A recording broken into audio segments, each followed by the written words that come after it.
Boa noite, gente. Meu nome é Rodrigo, né? Eu vou tentar fazer esse primeiro vídeo para passar assim um quadro geral do que está acontecendo no Irã, né?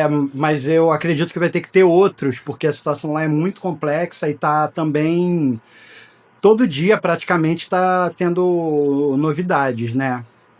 Então, para quem não está sabendo, né?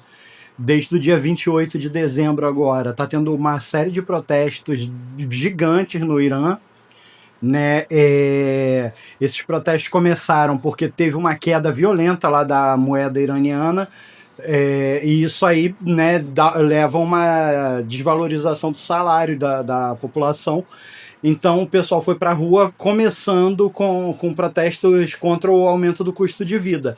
Só que esses protestos rapidamente eles se radicalizaram e agora a gente está conseguindo, em alguns deles, ver que tem protestos pedindo pela derrubada do regime fundamentalista de lá, né? Isso é um desenvolvimento importante, né?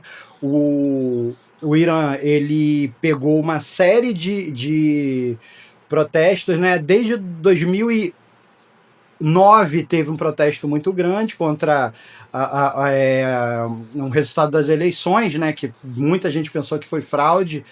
E aí 2019 teve uma outra onda grande de protestos e finalmente 2022, né, que teve os protestos lá que foram principalmente organizados pelas mulheres, né, contra a polícia religiosa, que é um órgão da polícia que fica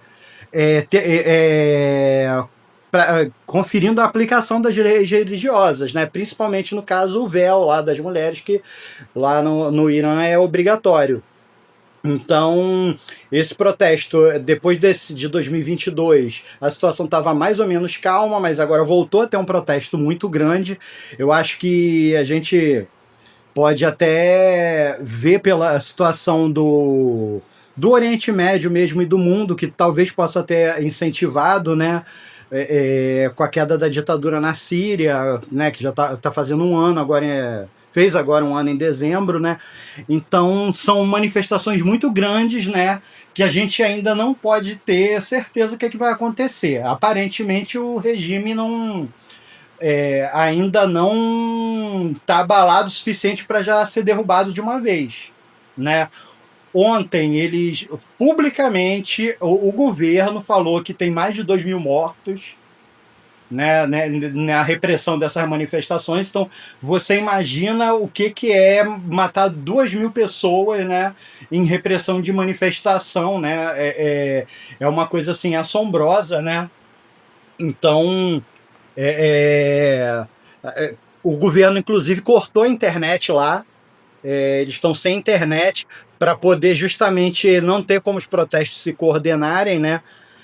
E a gente não sabe exatamente o que está acontecendo, né, no dia a dia lá das manifestações, como é que está acontecendo, porque está tendo muita dificuldade desde domingo de saber, né, de conseguir acompanhar. Existem algumas organizações lá que têm um pé dentro do Irã, né, apesar da esquerda ter sido destruída lá nos anos 80, né? Teve a Revolução Islâmica a Revolução Iraniana, né, em 79, que foi uma frente contra a ditadura lá do Shah Reza Pahlavi, e que foi praticamente todas as forças políticas do país. Só que depois de 79, os fundamentalistas conseguiram se impor, e no começo dos anos 80 começaram a perseguir e exterminar a esquerda. Então ali tinha um partido comunista muito grande, que era o Tudeh, que hoje está praticamente destruído e a maioria está no exílio, mas ainda tem um pé lá, algum tipo de trabalho lá. Tem várias organizações das minorias nacionais, né, porque os iranianos eles são persas, eles falam persa, né,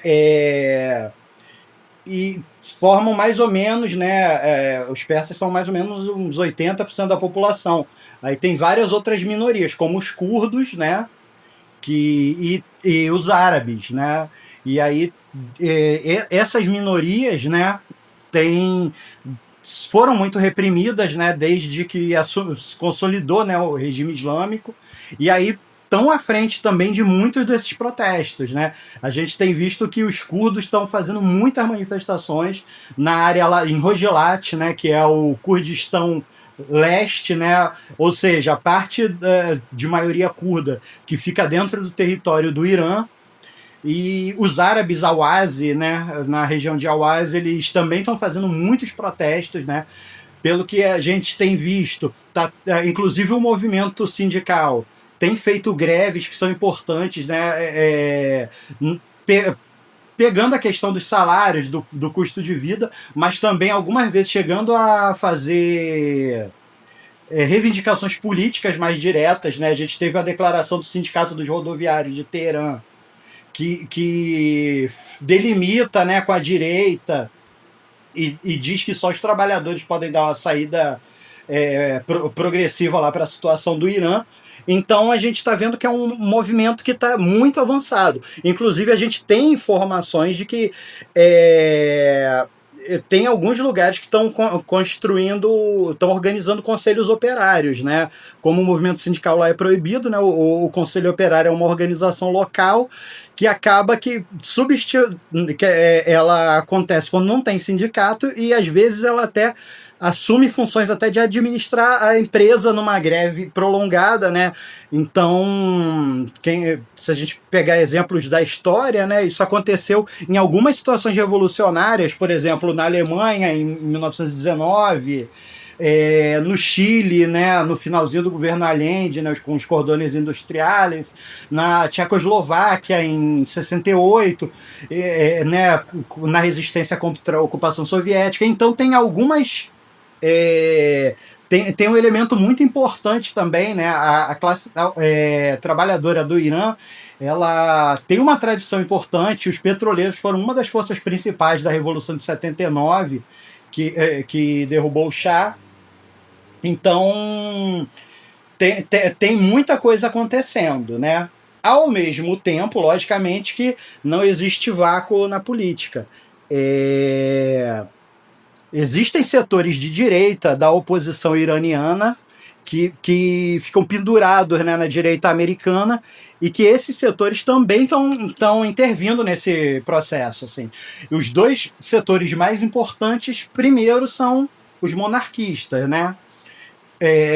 Ou seja, os herdeiros da dinastia que foi derrubada em 79, eles estão publicando muita coisa na internet, eles têm canais de comunicação, e canal de TV a cabo e tudo, e acaba que eles estão fazendo a cobertura dia a dia também dos protestos e estão sempre frisando, né, quando dentro do protesto tem setores defendendo a volta da monarquia, né? Inclusive, um dos símbolos, né, das manifestações é a bandeira do Irã de antes, né, com o leão, né, que era a bandeira pré-79, que muita gente associa à monarquia. E além dos monarquistas, tem o MEC, né, o Mujahedin Ekhalq, né, Organização dos Mártires do Povo, que era uma organização islâmica, né, moderada na época, que fechava com a esquerda, né, e que depois da repressão, né, quando consolidou, né, a ditadura fundamentalista em torno do regime xiita mesmo, Ayatollah Khomeini, esse pessoal ele deu um giro à direita e aí passaram a colaborar com Israel, com os Estados Unidos, e aí eles viraram uma organização islamista de direita, né? Mas que defende que o Irã tem que virar uma democracia parlamentar e tudo. Mas, por exemplo, eles são um setor que está sempre fazendo lobby, né? Antes até do Trump assumir, eles faziam lobby junto com os republicanos, porque são o pessoal mais anti-Irã, né?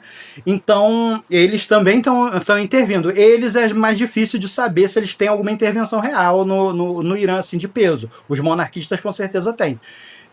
Isso faz com que esses setores de direita eles têm um peso, eles têm uma visibilidade maior do que o peso deles real dentro das manifestações, né? Então, isso aí, inclusive, faz com que muita gente aí que é de esquerda esteja fazendo um discurso reacionário aí de dizer que que é a Revolução Colorida, as mesmas ladainhas que eles sempre dizem, né?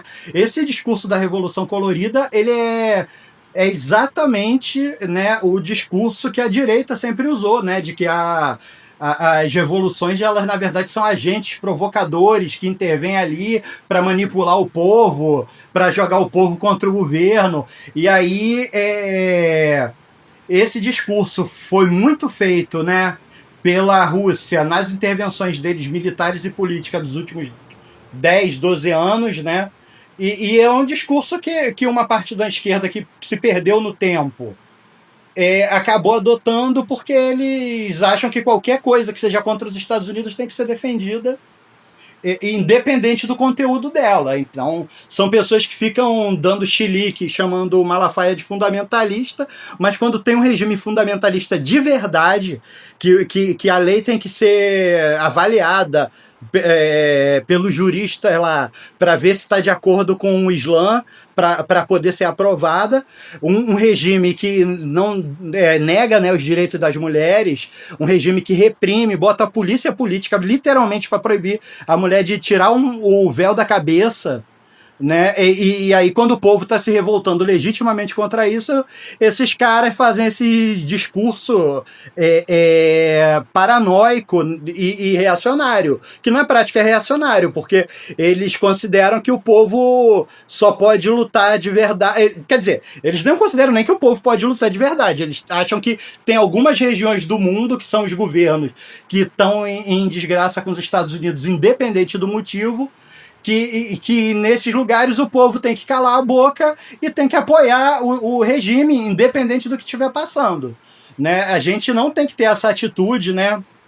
Então, eu acho que a gente tem que estudar mais, acompanhar as notícias e ver o que está acontecendo no Irã, apoiar esse movimento, né? Não tem como saber ainda se esse movimento vai conseguir realmente derrubar o regime, porque ele em 2022 até foi talvez maior e não conseguiu, mas nós temos que acompanhar. Existem muitas campanhas de solidariedade, né, aos trabalhadores do Irã. Inclusive, eu recomendo muito as campanhas que acontecem através do Labor Start, que é uma...